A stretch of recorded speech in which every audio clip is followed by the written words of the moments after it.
Okay, so a few weeks ago I did a video on how the right arm operates during a good golf swing. But that kind of overlooked an even more interesting action of a joint, and that's in the right wrist.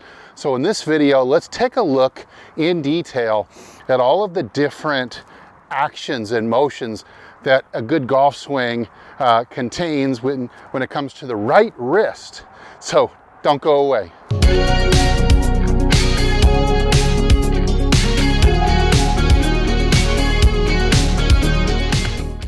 Hey, this is Steve with HitItLonger.com. If you're new to the channel, then you should know that I'm on a journey to hit it longer and straighter off the tee, be longer and straighter all the way from tee to green, because in my opinion, that's just what makes golf more fun. So if you'd like to have a little bit more fun with your golf game and maybe drop a few strokes, pick up a few yards off the tee, then by all means, join us. Hit the subscribe button, like this video at the end if you liked it, and leave a comment down below. And speaking of gifts, don't forget to head over to my website, hititlonger.com /pro shop. I've left a link down below to that where you'll find some, maybe some fun presents that you can get yourself for the holidays that are going to help you with your golf game. All right, so today we're talking about the motions of the right wrist. And before we start, let's do a quick little simple primer on the different motions of the wrist that are possible. That way you can kind of understand. I'm not going to try to throw terminology at you that's way over your head, but let's just talk about the distinctions and the different actions themselves. So we have this action and this action, kind of a pullback and a flap, you might say, or a slap, and a wind up to a slap. This is called extension of the right wrist, and this would be flexion of the right wrist. Now, you know, my teacher's Mike Austin. He used some terms that, they might be a little bit more archaic, but they still are accurate. And he used to call this dorsiflexion, which a lot of people nowadays, they kind of reserve that term for the foreleg and not the wrist. But we have dorsiflexion, palmar flexion. Then you have an up and down motion. We have a radial flexion and an ulnar deviation. So up towards the thumb, radial flexion, down to the pinky, ulnar deviation. Then you've got two actions at the forearm. You've got a pronation, or turning the palm down from an up position, and then you've got supination, where you're taking the palm from a down position and turning it the other way in up position. So left hand, here's pronation and a supination. So these are going to come into play as I describe all the motions of the right wrist in the swing. Okay, so we're at an address.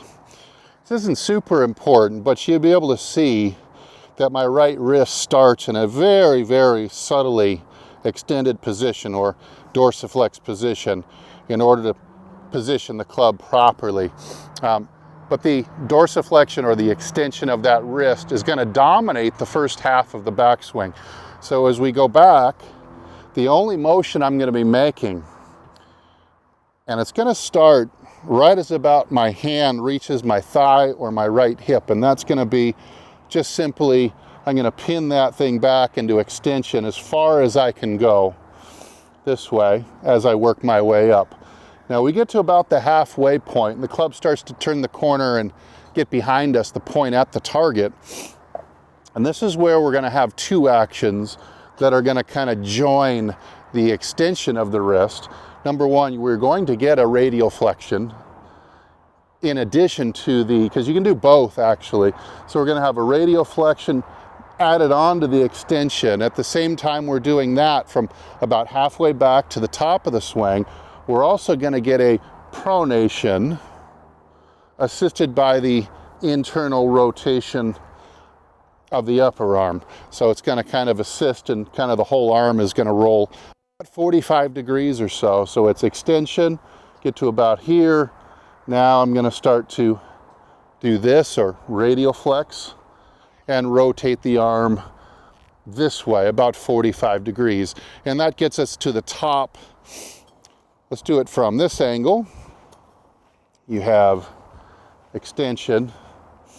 That gets me to about here. So currently the only thing I'm in is just extension to get to here. Now as I wind the club up further, you're going to see the radial flexion, and you've seen the rolling of the forearm, or the pronation. And that gets me to the top. If I were to underpronate, I'd be laid off. If I overpronated, I'd be across the line. So we need a nice blend of pronation to put the club, the goal is to put the club pretty close to pointing at your intended line of flight, or parallel to it.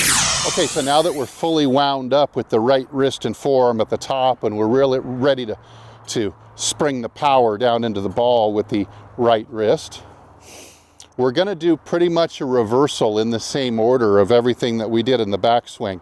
So starting with, got this forearm wound in a little bit of pronation with a radial flexion. We're going to get rid of both. We're going to shed both of those. So I'm going to supinate. Remember, supinate is this. I'm going to supinate the right forearm, that 45 degrees that I borrowed.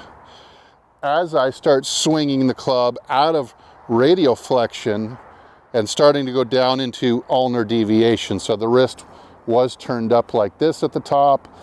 I'm shedding that immediately, and eventually I'll be, at impact, I'll be in a slight ulnar deviation. Now this happens at the same time that we are kind of stepping down onto the left foot. So got all my weight loaded up into the right foot. As I step down, that forearm is going to start to unwind, and I'm going to lose that radial flexion that I had at the top of the swing. And you'll see from the down the line angle that this has a great effect on shallowing the club shaft. As I step over and let my body turn, I'm going to unwind the forearm into supination, get rid of the radial flexion that I have, and that puts me in the slot here, ready to fire. So just like we took it back, the last motion I'm going to make here is to now fire the right wrist. It's still in this pin back extended position, and as I'm turning through the ball, this is where I'm going to give the freest flap of the wrist I can get, similar to how you would release a rock if you were skipping it along a lake. You're not going to freeze the muscle here and prevent the wrist from going into palmar flexion, or just flexion, some people will call it, because that will never propel the rock or the baseball or a football. Could never win a slapping contest against anybody if you freeze the muscle here. We really want to let it go into this way. Now, it's now pretty much proven that pretty much every top player on TV goes, it's to some extent, into this position. Some are freer than others. Some try to kind of tense it up a little more than others, but there's no question that this angle is not purposely being held down through impact. It's going this way instead. All right, so let's look at some swings from different angles, and I'll kind of slow them down for you. I'll do the slow-mo treatment on them, and you'll be able to kind of break down exactly what I was just describing, motion by motion. So let me give it a shot.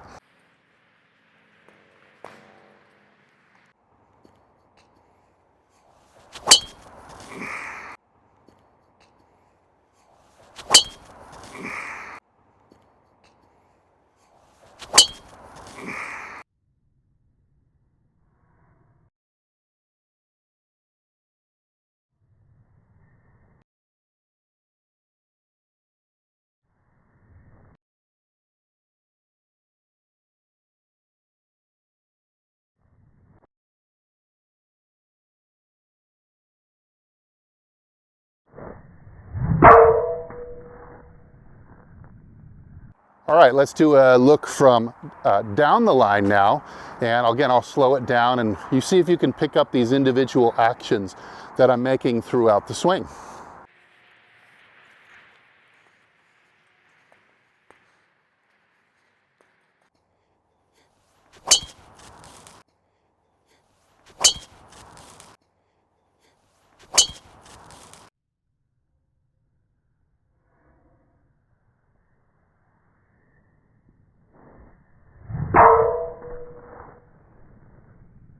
All right, now we've moved into my favorite angle to watch golf swings from, and that's, I don't know, call this up the line or back towards me from the target if you'd like. I think from this perspective, the thing you can really see clearly is how the forearm winds and unwinds to end the backswing and begin the downswing. So we'll slow it down for you and let's see if you can track that.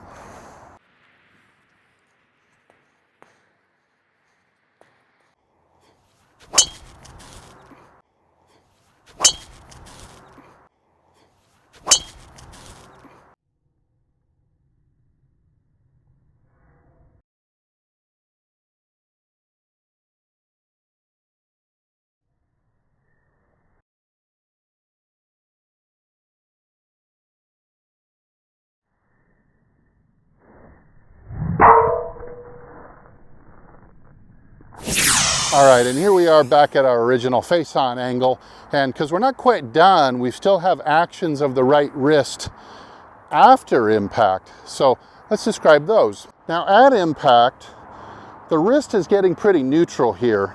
You might be in a slight flexion at the moment of impact, but remember, this is not a frozen position. You can't think of it like a photograph. This is not something that you can intend to get to and like you're freezing like a photograph. Think of your swing as always a video, never a photograph. You're going from as far back as you can pin this wrist here, and you're flapping through into this position here. Now let's see how it would look with both hands on the club. I'm getting to about here. So the left hand will kind of keep the right wrist from flexing as much as it anatomically can, but yet it's still as far as you can go and as free as possible too. So that's the pure action here of through the impact zone, is just this pure flexion of the wrist. Really not much else in the right wrist. So once we get to about 30 inches past the ball, you're going to see kind of a similar motion as you did to finish the windup, and that is you get to here, you're actually going to see a pronation out here after 30 inches, and the flap is kind of over. Now you're starting to roll this forearm, again assisted by the humerus bone here, and the internal rotator cuff is assisting. So the whole arm is kind of rolling all together. And then once you get to about here, you really start going back into an radial flexion again to cock the wrist this way. Now, if you were a student of Mike Austin, you know that he just advocated not impeding any of those three actions. So no impedance of the flap or the flexion, no impedance of the forearm turning over after that, and no impedance of the wrist radial flexing upwards like you're gonna pour a beer in your mouth, right? Like this. That's gonna take it all the way up over the shoulder into this position here. By 2 o'clock, I'm trying to reach a 90-degree angle with my radial flexion, and then over it goes, dumps over the shoulder to the finish like this. Okay, so hopefully you can use this blueprint of the way the right wrist should be operating in a good golf swing, and you can use it to help maybe fix any of the errors. Maybe there's a move in here that you didn't know was happening or you weren't sure about, that now maybe you can start to incorporate into your swing and get some good results. And hey, if you give any of these motions a shot, you feel like there was something missing or you could fix something that you were doing wrong, and come back and leave a comment and let us know how you did.